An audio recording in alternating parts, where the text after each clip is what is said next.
Good morning. I am Randy Fisher.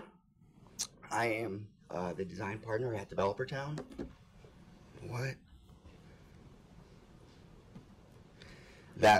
Those are all of my slides. I hope you enjoyed the presentation. Thank you.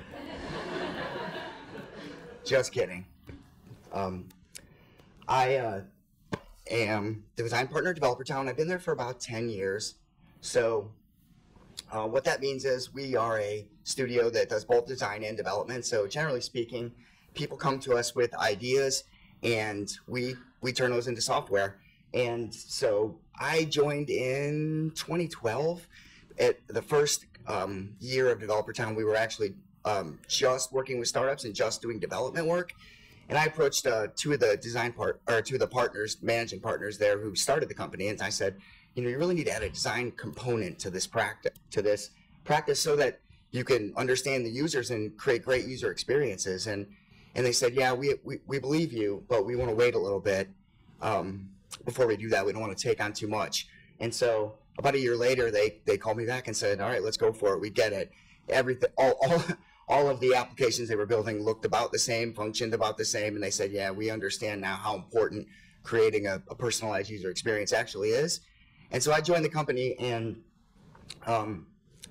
built a practice over the last, eight-ish years of UX, UI designers. And so without further ado, I know it fast-forwarded, but this is the one design tool that you can't afford to live without. And spoiler alert, I am going to tell you what that tool is if you hang around for the next 15-ish minutes. So our craft is in the midst of another revolution, and another is the key word there. I put this slide together. I realized there are all kinds of things that have happened over the last 50 years in the realm of design, but this was illustrative, really to show just how far we've come and to talk through some of the transformation that software design has gone through in the last 50 years. And if you look back to 1970, was when the work at Xerox PARC first happened and people started interacting with a graphical user interface. The first time the mouse was ever used to actually control graphics on the screen. Fast forward 50 years, and Google can predict whether or not you are going to have cancer. And so as we work our way through there, Don Norman, he's one of the pioneers of our craft. I had the distinct pleasure of working for him in the early 2000s. Really said, we need to start designing things that people can use. We need to understand who's on the other end of this thing now. Apple laid out, the human interface guidelines. Amazon really pioneered some of the user-friendly design where they said, okay, we're gonna create a design so that you can really find the things you need to find. And Facebook, Pinterest, and lots of others came in with personalization and said, okay, we're going to take it a step further and we're going to personalize this whole experience for you. And then now we're in an era where we're actually going to predictively figure out things for you and tell you them before you even know you need them. And so with that, as things are changing, the things that we do as designers are changing as well. Design has been sliced into a myriad of micro functions, and all of our tools are playing catch up.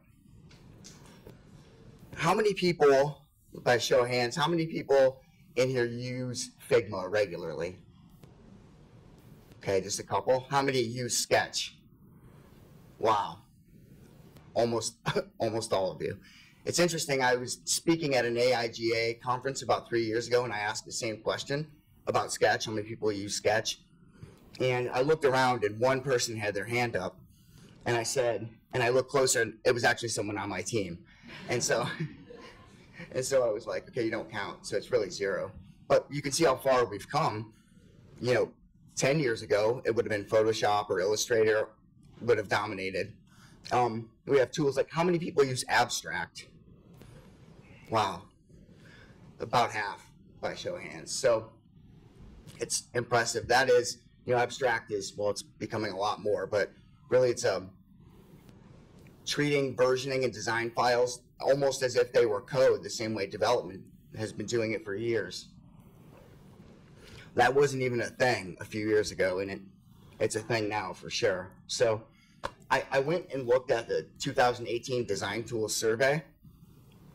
You don't really need to pay too much attention to the individual categories. Really, what blew me away was that there are 12 user flow tools, 11 wireframing tools, 11 UI design tools, 8 brainstorming tools, 15 prototyping tools. You get it, a lot.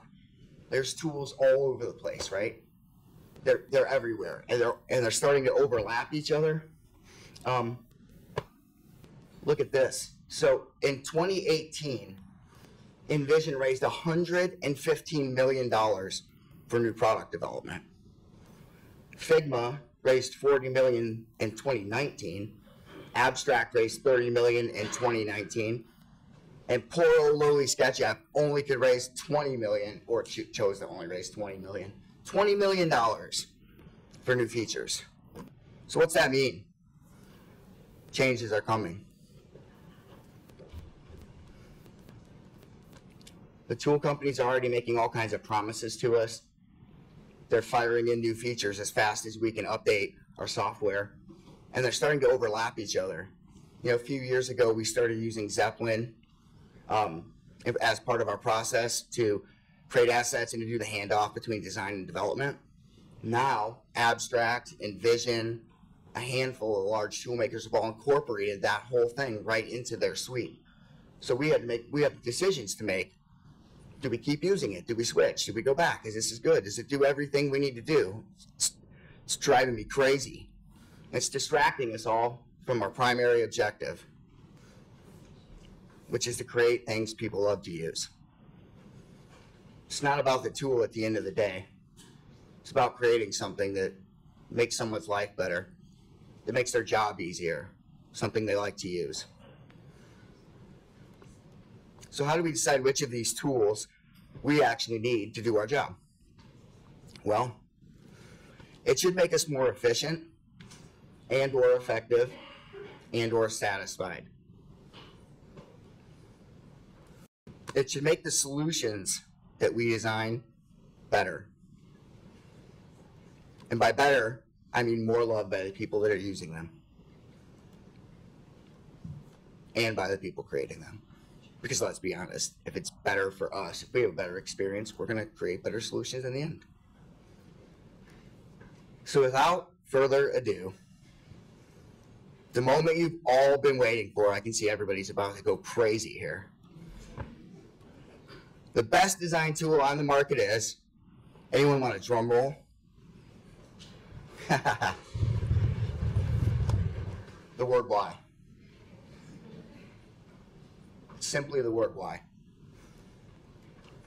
Why, you might ask, the word why? It's a powerful word. A word gifted to us by our forefathers. Tachi Ono, who created the 5 whys, says, within asking the word why 5 times, you'll get to the real source of truth, that real higher level purpose. And Simon Sinek, who says, start with the word why. I'm sure you've probably seen his target. I have it in the deck later, which says, if you start with the why and then work your way out to how and what, you'll get to, a better solution. And so, why? So we can start our quest for truth on the right track. And the best part is, it's available to everyone out in this audience and everyone that is a designer today. It's free. It works on Mac and Windows, guaranteed. You have my word. ROI is so large, NASA couldn't calculate it.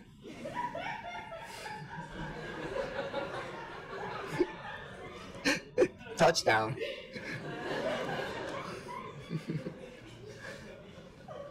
But it's actually the most important design tool for a whole different reason. Because solving the right problem is better than solving the wrong problem right. Now I have an example that I think will illustrate one possible use of this. So in 2015, we at DeveloperTown were approached by a tech startup called Brand Amper. And their whole initiative was to build an employee advocacy tool to engage employees. They said, when they first spoke to us, they said, oh, people will fill out a form and we'll produce a list of key items that they can then use to update their LinkedIn profile. And we said, yeah, but why? Thanks to Pablo Stanley, by the way, for the illustrations. I cannot take credit for that work. And he has a blog post on using 5 whys, which is really good, so you can check that out. And then they said, because most employees don't know that they need a robust LinkedIn profile that highlights their experiences in their current position. And we said, okay, but why? And they said, well, because they think of their LinkedIn profile as a digital resume that needs to be updated when they need to look for their next job. And we said, sure, but why? Not quite like that. And they said, well, people don't think about how their insights in the form of a compelling story can inspire their coworkers, engage prospective candidates, and make themselves stand out in their current organization. And then I said, hang on a second. Did you just say compelling story? And I started thinking about it. And I want to introduce you to Chris. Chris was our answer to the form. So we said, okay, if we want to create an engaging experience here to help people tell their story, why don't we do it in an engaging way? So we created a sort of Mad Lib style app that was a back and forth between you and Chris, where he helped you do some things, Google some things, he made some funny comments, and it was a much more engaging approach than the form, than just simply filling out a form. And it also gave us the ability to craft a story for them, because we could react sort of as we were capturing information from them. And so fast forward to 2017, Brand Amper was acquired by a company called The Muse. And this is directly from a TechCrunch article. And it says, The Muse is hoping to tackle a problem with Brand Amper, a 3-year-old Chicago-based startup, whose tools enable companies to collect data like employee sentiment by inviting employees to tell their stories, including through a Mad Lib style web app. And I love that, because all that hard work we put in and all that time we spent getting to the real why really showed up in what people took away from this, and what the experience was, and what the true value of the app that we created was. And so, I'm sure you've all realized by now, I'm not going to tell you, don't use Figma, don't use Sketch, don't use Photoshop, don't use Illustrator, any of that stuff. Why's not going to replace that, but you can use it together. You can use why anytime you want. Using why won't guarantee the right answer, but it certainly can help you start with the right question. So that's why.